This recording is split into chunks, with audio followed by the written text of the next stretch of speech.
Good morning, students. Today, let's go back again to your supplementary readings, that is, Moments, that yellow book. Please take the book and open to your page number 12. I hope last two chapters you have written the questions answers. I told you and I repeat it again that from this book also questions answers you write in the same book where you are writing that Beehive textbook questions answers. There is no need to make separate notebook for this moments, okay? Because there are no many questions, 5 6 questions at the most. Some chapters you'll find 4 questions, 5 questions like that are there, so don't need to make separate textbook. You write in the other textbook, whatever question answer wherever you are writing, write it there. So open to your page number 12. We'll see there Iswaran the storyteller. It is written by R.K. Lakshman. Now, who was this R.K. Lakshman? He was a very popular person, and if you don't know, it's okay, I can understand, but you ask your parents, definitely all of them will know who was this R.K. Lakshman. However, let us, I have written it there for your information. His full name was Rasipuram Krishnaswamy Iyer Lakshman. He was born in the year 1921 on 24th October and died on 26th January 2015, just 5 years ago. He was an Indian cartoonist, illustrator, and humorist. He is best known for his creation, The Common Man, and for his daily cartoon strip, You Said It, in the Times of India, which started in 1951. He started his career as a part-time cartoonist, working mostly for local newspapers and magazines. As a college student, he illustrated his elder brother R.K. Narayan's stories in the Hindu. Hindu is a newspaper again. His first full-time job was a political cartoonist for the Free Press Journal in Mumbai. Later, he joined the Times of India. He was awarded Padma Bhushan in 1973 and Padma Vibhushan in 2005 by the Government of India. I was telling you that everybody will know this R.K. Lakshman because in Times of India, the English newspaper, when he was alive, every day, the first page, left side, one corner, there will be this cartoon, and the top it will be You Said It.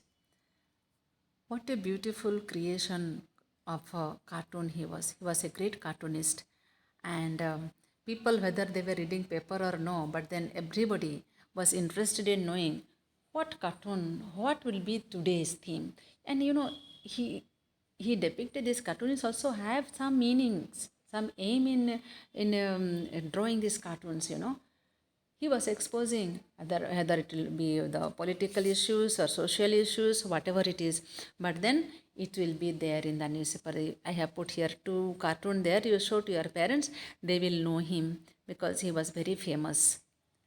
In this story, the Iswaran, the storyteller, the theme is that nobody is free of fears. All of us get frightened. Of course, some they don't want to tell that I am not frightened, we say. But everybody accepts the presence of ghosts and spirits, but feels hesitant to express this truth openly. Heart to heart, all are frightened of ghosts and spirit, evil spirit, good spirit, whatever. But then they are hesitant. They don't feel free to express the truth openly. So, no, I am not frightened. I don't believe in ghost. I don't believe in spirit. But then heart to heart, everybody feels that. Everybody is frightened. If fear lies in our heart, we should try to know the proper cause of this fear. It is not good that you keep it inside and you don't accept the truth. This is what R.K. Lakshman is telling, we must know the cause of this fear. Some experience would be there, that's why we get frightened. In fear, we may take some wrong decisions and put our life in problems. Sometimes life can create some problem if we do not express this fear. Therefore, we have to be bold enough to take good decision in all circumstances. Take the good decisions. It's only, he was a humorist, as I told you, one of the aspects of his characteristics. And so this story is something like humorist, something of ghost, something with the spirits and all that. You have here main 2 characters, and we will see throughout the story one of fear, one of suspense, one of surprise. Okay. Now open your textbook to page number 12. Yeah, whenever you take the textbook, open your textbook when I say open, because don't depend on the on the video to read in the video. Okay, it is not like textbook. It is visible. Plus, you need to have pencil with you to mark it, write the meanings, and to underline it, because don't depend only on listening. This is only for listening, for explanation. Is it clear? Now take the pencil and follow the book. Chapter 3, Iswaran the storyteller. You see there on the yellow writing, it is there. One night, Mahendra woke up from his sleep and saw a dark cloud form. He broke out into a cold sweat. Was it a ghost? Question mark. Okay. The midnight, he opened his eyes, he got up from the sleep, and he sees some cloudy form. Big cloud is standing in front of you. Can you imagine? And naturally, he broke out into a cold sweat. Two occasions where we sweat. Besides summer season, of course, we sweat a lot. But when you are running very fast, you are walking, we will sweat. Also, when you are very frightened and nervous, also you will start sweating, perspiring. Okay. Let us begin the lesson proper. The story was narrated to Ganesh by a young man, Mahendra by name. He was a junior supervisor in a firm which offered on hire supervisors at various types of construction sites, factories, bridges, dams, and so on. Mahendra's job was to keep an eye on the activities at the work site. He had to keep moving from place to place every now and then as ordered by his head office, from a coal mining area to a railway bridge construction site. From there, after a few months, to a chemical plant which was coming up somewhere. You see, you have here actually the three characters. Main is Mahendra, second is Iswaran, and third is Ganesh. This story is told by Mahendra to Ganesh. What happened to him? And Iswaran is a Mahendra's servant. Remember, only these three persons are there. However, Ganesh's name will not come now at all. Only in the first line, story is narrated to Ganesh by a young man, that is Mahendra.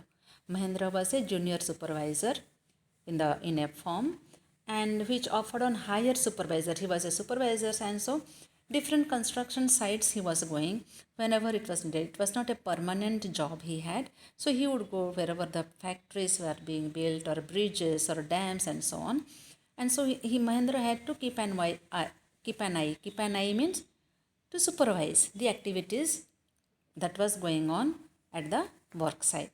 And so he had to keep on moving from one place to the other, when whatever is ordered by the head office, from a coal mining to railway bridge construction site, and from there after a few months to a chemical plant which is coming up somewhere.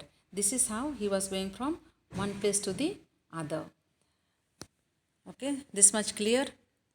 Now we go to the next page, 13. He was a bachelor. Bachelor means, who is a bachelor? I have told earlier also, okay? Sorry. Who was a bachelor? Bachelor means the men, the boys, those who are without marriage. That's called bachelor. Sorry, because of this underlining, this problem. Okay. So, bachelor means he was unmarried. What do we call for ladies, those who are not married? They are the spinster. Okay, spinster, not sprinter. Sprinters are those who are running very fast. Spinster and bachelor, okay? And his needs were simple, and he was able to adjust himself to all kinds of odd conditions. When you are bachelors, when you are young, not married, so no wife, no children, anywhere you can adjust in any kind of improper condition. Odd conditions means not proper conditions also. It's fine. We are alone, and so this is called odd condition, okay? And so whether it was ill-equipped circuit house, ill-equipped means lacking facilities, ill-equipped, you see here, ill-equipped. It is no proper facility of a circuit house, or makeshift canvas, What is makeshift canvas means? It's a tent. You know, people, those poor people, they make some tent of plastic or the thick canvas material, temporary, that is called portable. Makeshift is a portable canvas tent in the middle of a stone quarry. Quarries are the mines, okay? But he had one asset. One asset. Asset means, one second, okay, students? Sorry. This asset, but he had one asset. This asset is a wealth. Like asset, he had one wealth, okay, valuable thing, and that was his cook. And the cook's name was Iswaran. That's why the lesson Iswaran, the storyteller, okay? And now this cook or Iswaran was quite attached to Mahendra. Attached means, very fond of him and followed him uncomplainingly wherever he was posted. Uncomplainingly, without complaining. Whatever difficulties, whatever inconvenience, but he never complained. That is called uncomplainingly. Okay, he did not complain. Wherever he was posted, and he cooked for Mahendra, washed his clothes, and chatted away. Chatted away meaning? Chatted away? Talked and talked at night with his master at night, because from morning till evening his master Mahendra would be out at the construction sites for supervising, whereas Iswaran would be what work he has supposed to do? Washing his clothes, cooking and cleaning, and at night he would be chatted away, talking and talking. Lot he would talk, and he could weave out endless stories and anecdotes on varied subjects. Different subjects. Different subjects, he would tell endless stories, no end to the stories and anecdotes. Anecdotes are so small sayings, some quotations, some sayings. He would weave out, he would bring out, lot of stories. Clear up to this much? The next paragraph. Iswaran also had an amazing capacity to produce vegetables and cooking ingredients seemingly out of nowhere. In the middle of a desolate landscape with no shops visible for miles around, he would miraculously conjure up the most delicious dishes made with fresh vegetables within an hour of arriving at the zinc sheet shelter at the new workplace. What is telling? Do you see the capacity of Iswaran? He was he had an amazing capacity, surprising capacity to produce vegetables from nowhere. Imagine they would reach from one place to another. When they go to the new place, and for miles and miles there will not be any shops, but Ishwaran from anywhere, from nowhere, he would collect the fresh vegetables and would prepare delicious food for his master Mahendra. Clear? Desolate landscape, there will be only mountains can be seen. Yet, after arriving, after an hour, he would prepare this delicious food for Mahendra. This is what he was doing. Now, next paragraph. Mahendra would be up early in the morning and leave for work after breakfast, carrying some prepared food with him. He was taking the tiffin with him. Ishwaran would get up early morning, cook for him, and Mahendra would get up and have breakfast and take the food with him and go. Meanwhile, what Iswaran would do at home? You see, meanwhile, Iswaran would tidy up the shed. Clean up, tidy up means to clear up, not to clean. Wash the clothes and have a leisurely bath. Leisurely bath meaning? Leisurely bath. Very comfort, not in a hurry. Slowly, very slowly taking bath, pouring several buckets of water over his head. Not one or two buckets, several buckets of water over his head, muttering prayer all the while. That means as long as he was pouring, he was taking a lot of time for bath, and he was muttering, speaking prayer slowly. That is called muttering, speaking slowly. Okay, and he was saying prayer all the while. As he was pouring water, he was saying prayer. It would be lunch time by then. By the time he finishes his bath, it would be his lunch time. After eating, he would read for a while before dozing off. Dozing off means to sleep up. Like how many of you will be doing that, no? As if you are reading, take the book and start dozing. You're sleeping. Clear? That's how he also would do. After reading, take the book, read for a while, for some time, and he would doze off. He would sleep. Book was, what type of book he was reading? You see, the book was usually some popular Tamil thriller. Tamil thriller means something excitement stories. in Tamil, running to hundreds of pages. Big book, quite a big book. And its imaginative descriptions and narrative flourishes would hold Iswaran in thrall. Thrall is taken up. He will be so much in a thrall. He was taken up. Thrilling story, naturally. You also like, no, thrillers. You see, he was reading Tamil thrillers, and the stories would be, he was so much taken up with the stories. Next. His own descriptions were greatly influenced by the Tamil authors that he read. So whatever story he was telling was actually influenced by the Tamil authors, the Tamil thrillers. When he was narrating even the smallest of incidents, small stories, he would try to work in suspense. Suspense, you know, he would create some curiosity and a surprise ending into the account. Ending will be something very surprise. For example, what type of story he was telling? You see, instead of saying that he had come across an uprooted tree on the highway, simple thing, no? He is supposed to say that, you know, as I was passing by, there was an uprooted tree. Tree was uprooted, just fallen tree. That is enough.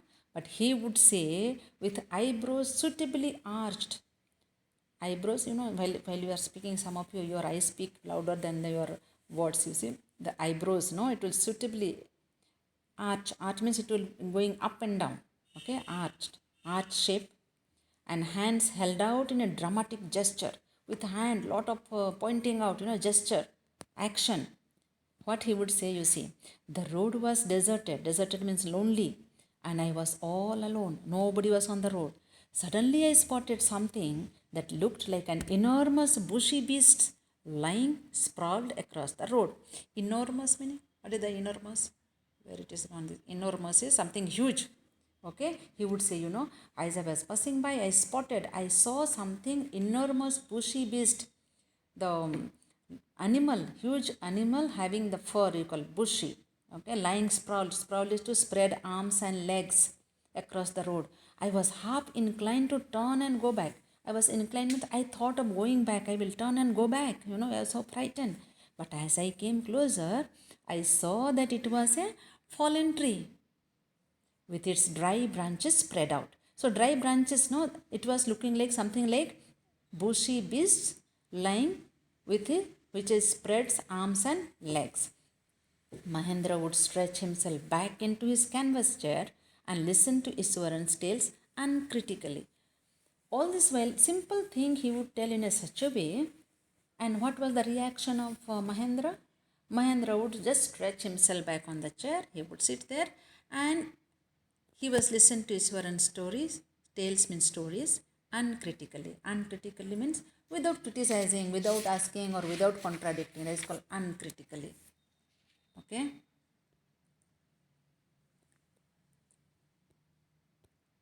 We will continue tomorrow. Thank you, students.